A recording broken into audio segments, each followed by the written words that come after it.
Hello student, welcome back to my YouTube channel MR Supan CSC में।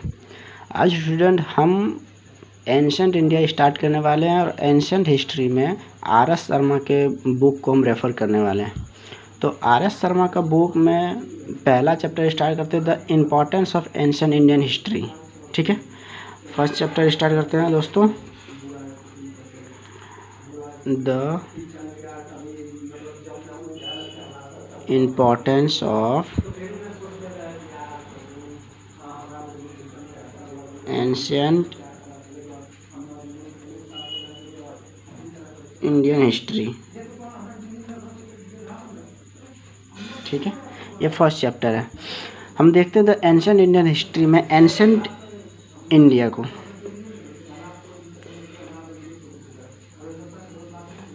Ancient India दोस्तों, हम ancient India को पहले देखेंगे इसका ओरिजिन कैसे है। ठीक है, ओरिजिन। देन हम बात करेंगे अर्लीस्ट कल्चर के बारे में।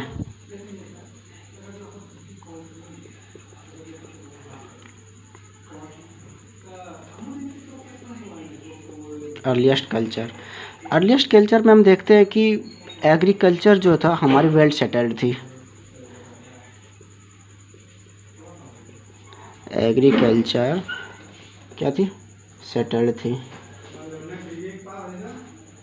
ठीक है, तो हुआ ऐसा क्यों हुआ कि इंडिया में अगर हम बात करें कि अभी मॉडर्न इंडिया के पर्सपेक्टिव से, कि अभी मॉडर्न इंडिया के पर्सपेक्टिव से हम देखते हैं कि यूनिटी एंड डाइवर्सिटी है अभी भी मॉडर्न इंडिया में।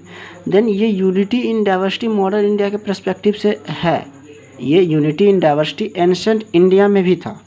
एंशिएंट इंडिया में यूनिटी एंड डाइवर्सिटी की बात करते थे हम लोग, यूनिटी इन डाइवर्सिटी। ठीक है, इस यूनिटी इन डाइवर्सिटी में हम पहले प्रेफरेंस करने वाले डाइवर्सिटी। मतलब डाइवर्सिटी होता क्या, व्हाट इज़ डाइवर्सिटी? तो डाइवर्सिटी अगर हमारे एंशिएंट इंडिया में एग्जिस्ट करते थे डाइवर्सिटी, तो वो किस बेसिस पे? Racism, races. ठीक है, एंड रेसिज्म की बेसिस पे इंडिया में कौन डिवीजन हुए थे? Pre Aryans. प्री आर्यंस के बाद कौन आए थे? आर्यंस। देन आर्यंस के बाद कौन आए थे? ग्रीक। और ग्रीक के बाद कौन आए थे? हुनाज। ये सब चलते हैं। Sakas, Kushanas and then Turks etcetera. ये सब मिडावल इंडिया की बात है, टर्क्स। ठीक है, एंड द मुगल, ये सब मिडावल इंडिया में चलेंगे। अगर हम प्री आर्यंस की बात करें, pre Aryans that means Aryans के पहले प्री आर्यंस की बात करें तो ये जो थे ये साउथ इंडिया में डोमिनेट करते थे, साउथ इंडिया में। एंड ये देखो, डाइवर्सिटी की बात कर रहे हैं हम, डाइवर्सिटी उस टाइम में भी एंशिएंट इंडिया में भी डाइवर्सिटी थी। ठीक है, ये साउथ इंडिया में। और साउथ इंडिया में किस एरिया पे साउथ इंडिया में? ये रहा छोटा नागपुर का प्लेट्यूज। इस जगह है ना, छोटा नागपुर का प्लेट्यूज।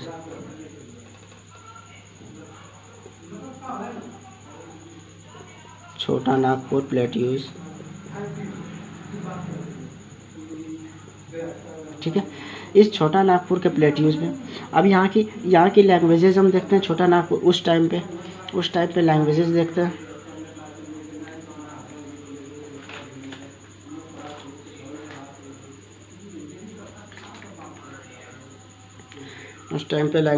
हैं। आई होप कि आप सब ने इस तरह के नोट्स बना रहे होंगे, जिससे एग्ज़ाम के लिए काफ़ी बेनिफिशियल प्रूफ होंगे आप लोगों के लिए। ठीक है, एग्ज़ाम के साथ ये फ्लो चार्ट आप मेरे साथ बनाते रहेंगे तो एग्ज़ाम में टेंशन नहीं होगी, बहुत अच्छी ये रिवीजन हो जाएगा फ्लो चार्ट के थ्रू। ठीक है, तो हम आगे मिटाते हैं। हम छोटा नागपुर के प्लेट्यूज की लैंग्वेजेस की बात कर रहे हैं।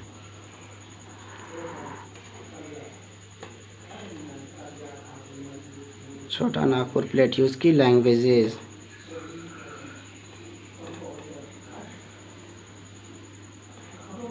ठीक है। लैंग्वेजेस किसकी, ये जो हम बनाए थे छोटा नागपुर का प्लेट्यूज, ये रहा प्लेट्यूज, इसकी लैंग्वेजेस, इसकी लैंग्वेज की बात करते हैं। लैंग्वेज में क्या था? मुंडा लैंग्वेज, ठीक है। लैंग्वेज क्या था? मुंडा लैंग्वेज, ओके। एंड कोलारियन था,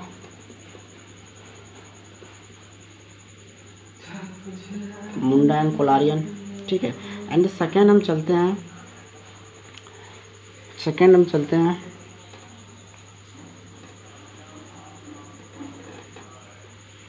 ये हमारा फर्स्ट था, हम सेकंड में बात करते हैं। ये फर्स्ट था, ये सेकंड में हम बात करते हैं। सेकंड में बात करते हैं द्रविडियंस, मतलब द्रविड़ भारत, द्रविडियंस, ये था द्रविडियंस। यहाँ पे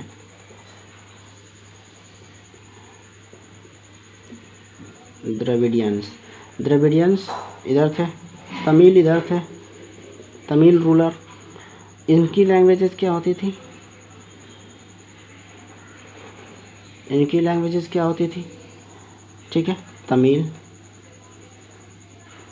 ये क्या थे? द्रविडियंस कल्चर के थे, तमिल कल्चर के थे, ये तमिल कल्चर के थे। तो इनकी लैंग्वेजेस क्या होती थी? तमिल, ठीक है। एंड द नॉर्थ इंडिया की हम बात करें, ये तो हम साउथ इंडिया की बात कर लिए। एंड नॉर्थ इंडिया की बात करें, नॉर्थ इंडिया में हम बात करें तो नॉर्थ इंडिया में हम देखते थे कि संस्कृत लैंग्वेजेस चलती थी, डोमिनेट करती थी नॉर्थ इंडिया में संस्कृत एंड पाली लैंग्वेजेस, ठीक है। एंड द थर्ड हम बात करें, ये रहा यहाँ थर्ड, हम एक लिख देते हैं यहाँ पे। थर्ड हम बात करें वैदिक प्लस संस्कृति, ये आर्यंस को, ये प्री आर्यंस की बात कर रहे थे अभी तक हम लोग, प्री आर्यंस में ये डाइवर्सिटी कैसी थी। अब हम अगर आर्यंस की साइड में चले, आर्यंस जो आए थे इंडिया में, तो आर्यंस का कल्चर कैसा था? उनका कल्चर था वैदिक प्लस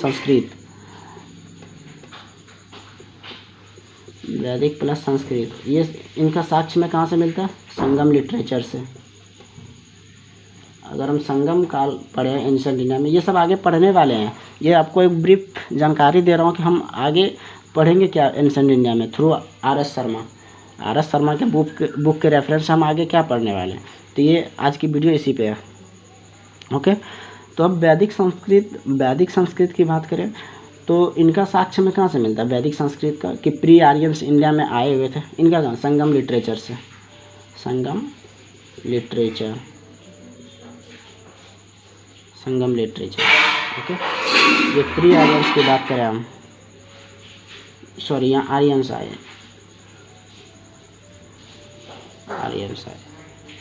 ठीक है। हम बात करें यूनिटी की,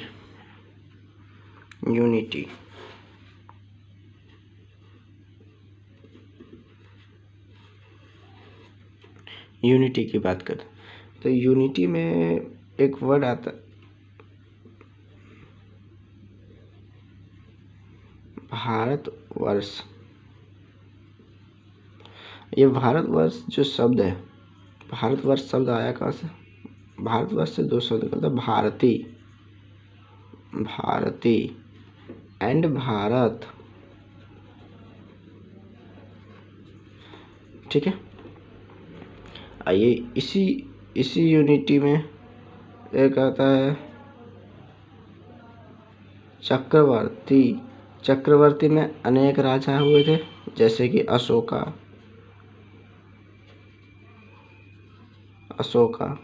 समुद्रगुप्त,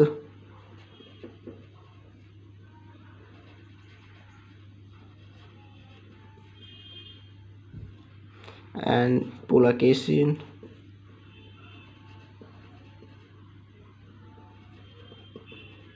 इस यूनिटी में भी यूनिटी नहीं थी, क्योंकि पुलकेशिन से युद्ध हो जाता हर्षवर्धन का। ये सब आगे पढ़ने वाले हैं, अभी बस एक ब्रीफ नॉलेज दे रहा हूँ कि आगे पढ़ेंगे क्या हम अपनी लेक्चर में।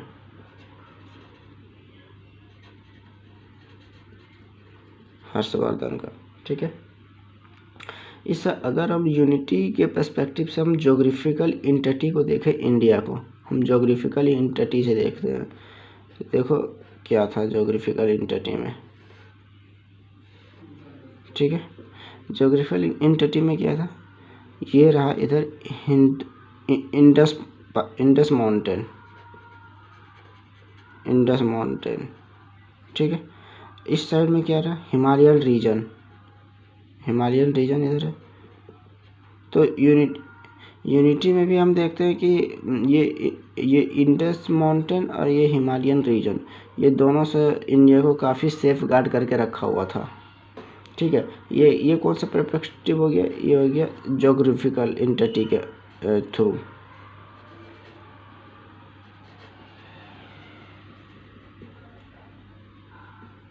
Geographical entity. ठीक है,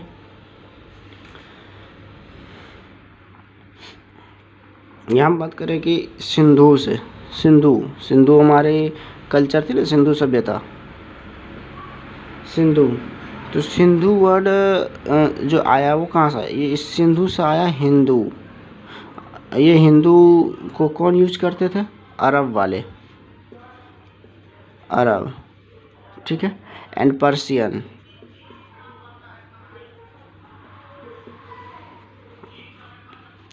ठीक है, इस हिंदू वर्ड उसको ये अरब और पर्शियन को हिंदू वर्ड बोलने में हिचकिचाहट होती थी, जिससे कि हिंदू से आया उसका इंडूस,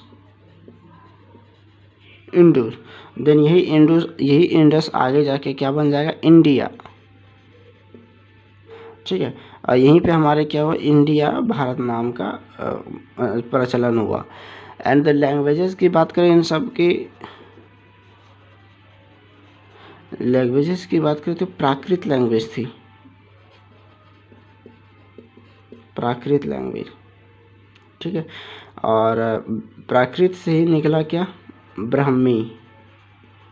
ये ब्राह्मी क्या है, स्क्रिप्ट है, लिपि जिसे बोलते हैं। ठीक है, और ये यूनिटी का एग्जाम्पल एक और है, कहाँ एग्जाम्पल यूनिटी का, रामायण महाभारत में। हम देखते हैं कि Ramayan and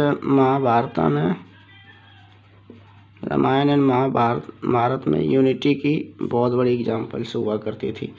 I don't know कि what about as Hindu religion, disclaimer is on, but I said कि ये एंशिएंट इंडिया की हिस्ट्री है।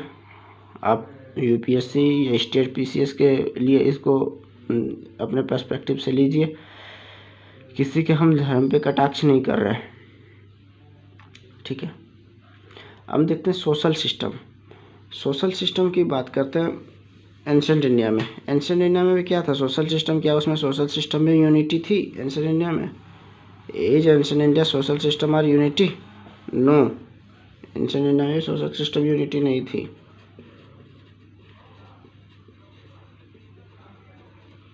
सोशल सिस्टम, ठीक है, सोशल सिस्टम में हम देखते हैं कि वर्ना सिस्टम था, वर्ना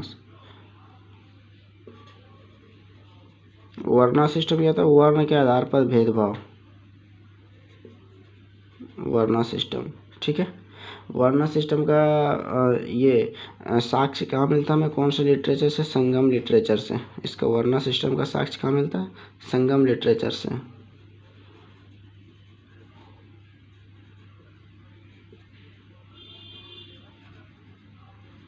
संगम लिटरेचर से। ठीक है, अगर यूपीएससी पे क्वेश्चन आता है कि relevance of the past to the present India, क्या हमारे एंशिएंट इंडिया की तरह प्रेजेंट इंडिया में क्या रेलेवेंस है। ठीक है, ये सब क्वेश्चन आते हैं यूपीएससी में, क्या रेलेवेंस है। जैसे मॉडर्न टेक्नोलॉजी आई, caste system in ancient India versus India to a big problem, क्या लेके आई, देखते हैं क्वेश्चन। जैसे हम क्वेश्चन देखते हैं,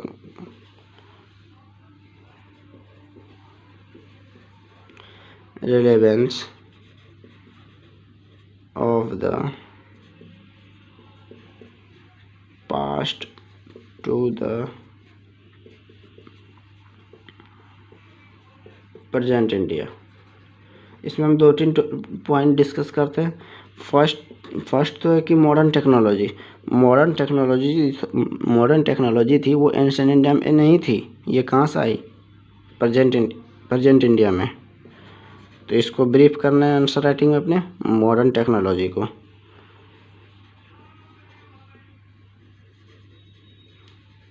ठीक है। एंड सेकेंड क्या? Caste system. अगर हम कास्ट सिस्टम अभी प्रेजेंट इंडिया में एग्जिस्ट करती है तो वो कहाँ से आया था?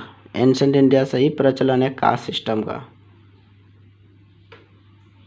ठीक है, caste system.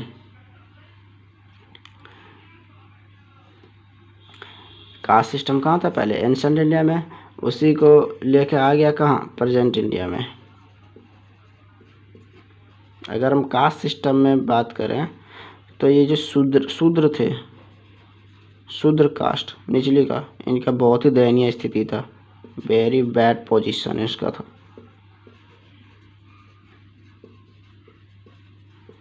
Very bad position किसका? शूद्र का। ठीक है, बहुत अनटचेबल्स इसके साथ होता था। शूद्र के साथ वेरी बैड पोजीशन बिहेवियर इसका। फिर अनटचेबल्स के साथ छुआछूत की थी। किसमें? ये एंशिएंट इंडिया में। वही सब कहाँ आ गया? मॉडर्न इंडिया में, मतलब प्रेजेंट इंडिया में। अभी जो हम लोग अनटचेबल्स की बात करते हैं, ये किसका एग्जाम्पल था? एंशिएंट इंडिया का। एंड आ कहाँ गया? ये प्रेजेंट इंडिया में। ठीक है, और हम 2-3 पॉइंट बात करते हैं इस क्वेश्चन को लिखने के लिए।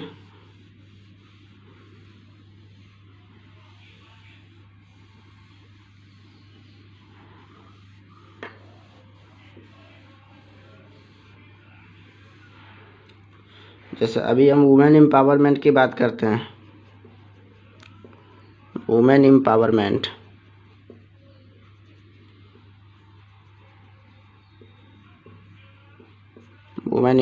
की बात करते हैं हम। ठीक है, ये वुमेन एम्पावरमेंट का क्या था? एंशिएंट इंडिया में women empowerment very bad position, बहुत ही बुरी थी एंशिएंट इंडिया में। ये अभी जैसे एग्जाम्पल में वुमेन एम्पावरमेंट की जो अभी बात करते हैं मॉडर्न इंडिया में, उसका क्या स्थिति था? एंशिएंट इंडिया में बहुत ही बुरी स्थिति थी। जैसे कि एग्जाम्पल में सती प्रथा था। सती प्रथा किसकी देन थी? प्राचीन भारत की। एंड चाइल्ड मैरिज,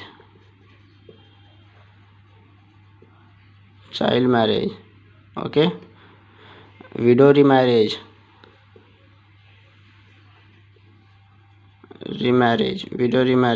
ये सब किसकी देन थी? एंशिएंट इंडिया की देन थी। जो कहाँ चली आई? ये सब प्रेजेंट इंडिया में। बट प्रेजेंट इंडिया में क्या हुआ है? काफ़ी हद तक स्थिति सुधरी है। किसकी? जैसे सती प्रथा अभी ख़त्म हो गया। चाइल्ड मैरिज अभी भी इंडिया में देखें तो चाइल्ड मैरिज नहीं हुआ। जैसे कि आप रूरल एरिया में देखोगे, रूरल एरिया में आप देखेंगे तो अभी भी चाइल्ड मैरिज स्टार्ट है रूरल एरिया में भी। रूरल एरिया के लड़के लड़कियां क्या करते हैं? 10th पास हुआ, उनकी मैरिज करा दो, उनकी शादी करा दो।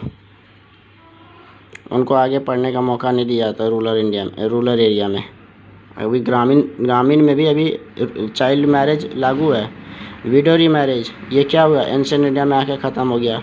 अब यहाँ प्रेजेंट इंडिया में आके ख़त्म हो गया। अब प्रेजेंट इंडिया में क्या है कि हम विडो को रीमैरिज करा सकते हैं। प्रेजेंट इंडिया में विडो रीमैरिज अप्रूवल है। विडो रीमैरिज अप्रूवल है। और क्या बात करते हैं? 2-3 पॉइंट पे और बात करते तो वुमेन के पॉइंट पे। ये सब आंसर राइटिंग के लिए टॉपिक्स बता रहा हूँ कि आंसर राइटिंग में लिखना क्या है उस क्वेश्चन के लिए।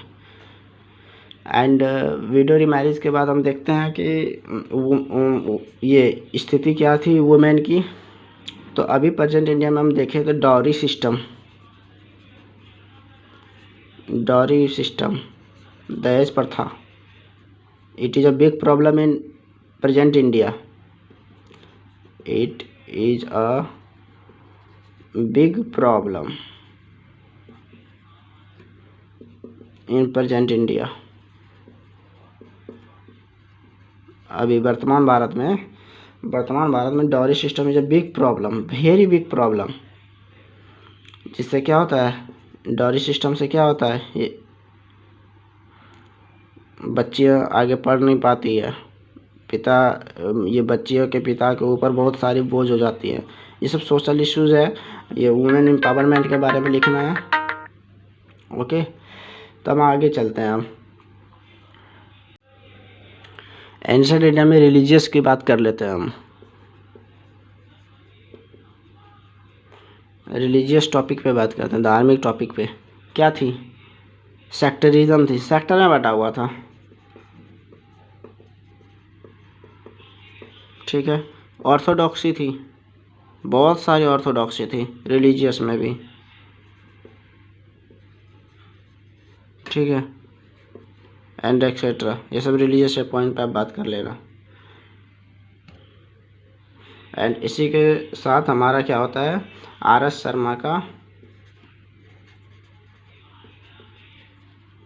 शर्मा का ये चैप्टर फर्स्ट द एंड होता है,